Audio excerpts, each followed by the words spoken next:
India కూటమి పక్షాలు మాక్ voting నిర్వహిస్తోంది. పాత పార్లమెంట్ భవనంలోని సెంట్రల్ హాల్లో మాక్ పోలింగ్ జరుగుతోంది. ఇండియా కూటమి పక్షాల ఎంపీలంతా కూడా ఈ మాక్ పోలింగ్ లో పాల్గొంటున్నారు. గత ఎన్నికల్లో 15 మంది ఎంపీలు వేసిన ఓట్లు చెల్లకపోవడంతో జాగ్రత్తలు తీసుకుంది ఇండియా కూటమి. ఈసారి కూటమి ఎలాంటి టెక్నికల్ ఎర్రర్లు జరగకుండా చూసుకునే ప్రయత్నం చేస్తోంది.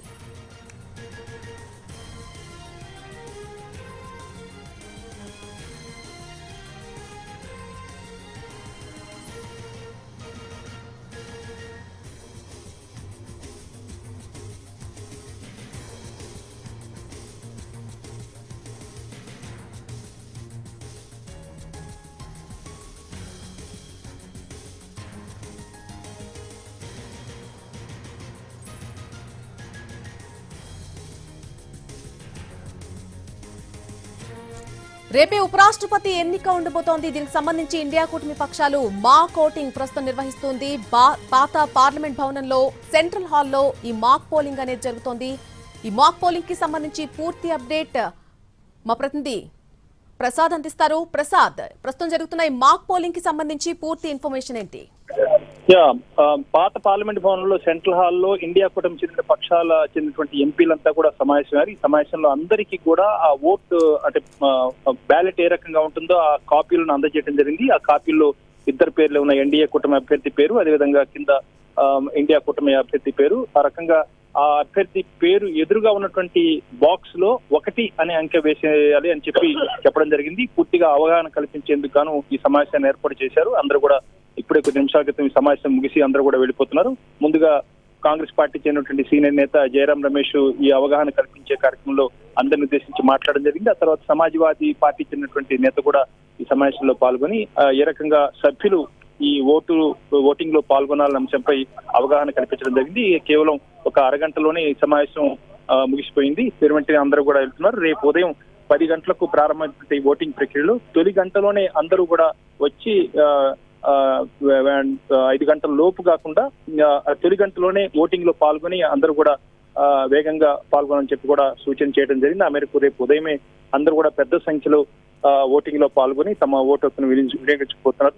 బహుశా మధ్యాహ్నం వరకు కూడా దాదాపు 782 మంది సభ్యులుగా ఓటర్లుగా ఉన్నటువంటి వీరంతా కూడా తమ ఓటు హక్కును వినియోగించుకునే అవకాశం ఉంది. అయితే నిబంధనల ప్రకారం ఉదయం 10 గంటల నుంచి సాయంత్రం 5 గంటల వరకు కూడా ఈ ఓటింగ్ ప్రక్రియ కొనసాగుతుంది. ఆ మేరకు 5 గంటల తర్వాత వెంటనే ఓటింగ్ ఓట్ల లెక్కింపు, అదేవిధంగా ఫలితాలు వెలువడిన 1 గంట లోగానే పూర్తయ్యేందుకు అవకాశం ఉంది. రేపు మధ్యాహ్నం రేపు సాయంత్రం తర్వాత 1 గంట తర్వాత వచ్చే ఫలితాల్లో తదుపరి 17వ భారత ఉపరాష్ట్రపతి ఎవరన్న అంశంపై స్పష్టంగా తెలిసే అవకాశం ఉంది.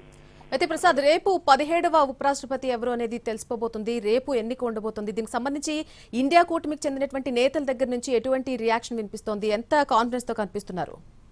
ఖచ్చితంగా తమ ఓటు హక్కు వృధా కాకుండా ఉండాలన్నది ప్రథమ ఒక సూత్రం. ఆ తర్వాత ఇతర పార్టీలను, చాలా చిన్న పార్టీలు, ఇండిపెండెంట్స్, వీళ్ళంతా కూడా వాళ్ళందరినీ కూడా సంప్రదించి అధిక మొత్తంలో ఓట్లు సాధించాలి, తమ ఓట్లు జారిపోకుండా ఉండాలి. అదేవిధంగా అదనంగా ఇతరత్ర తటస్థంగా ఉన్నటువంటి పార్టీలు, ఇండిపెండెంట్ నుంచి ఓట్లు సాధించుకోవడంతో పాటు పెద్ద సంఖ్యలో, అంటే ఇప్పుడు ఉన్నటువంటి లెక్కల ప్రకారం చూసినట్లయితే ఎన్డీఏ అభ్యర్థి దాదాపు 420 ఓట్ల ఆధిక్యతతో తన సంఖ్యాబలం ఉంది. అయితే ఇండియా కూటమి చెందిన అభ్యర్థికి దాదాపు 330 ఓట్లు సాధించేందుకు అవకాశం ఉంది. ఇది కేవలం ఉన్నటువంటి ప్రస్తుతం ఉన్నటువంటి లెక్కల ప్రకారం. అయితే ఇతరత్ర క్రాస్ ఓటింగ్ కూడా జరిగే అవకాశం అని చెప్పి ఇరుపక్షాలు కూడా ఆశిస్తున్నాయి, ఆ ఆశాభావంతో ఉన్నాయి.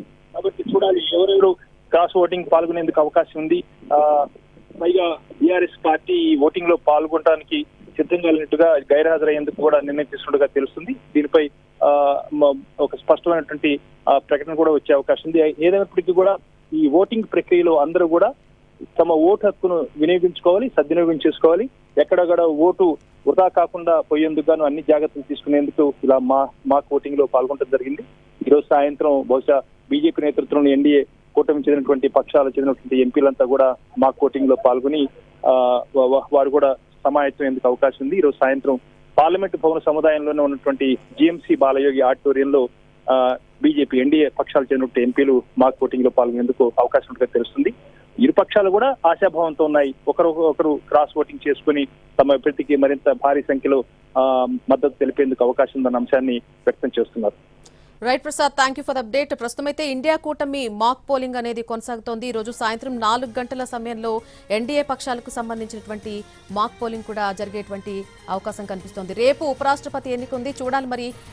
ఇటు ఇండియా కూటమి కావచ్చు, అటు ఎన్డీఏ పక్షాలు కావచ్చు, చాలా నమ్మకంతో, చాలా భరోసాతో ముందుకు వెళ్తున్నటువంటి నేపథ్యం కనిపిస్తోంది.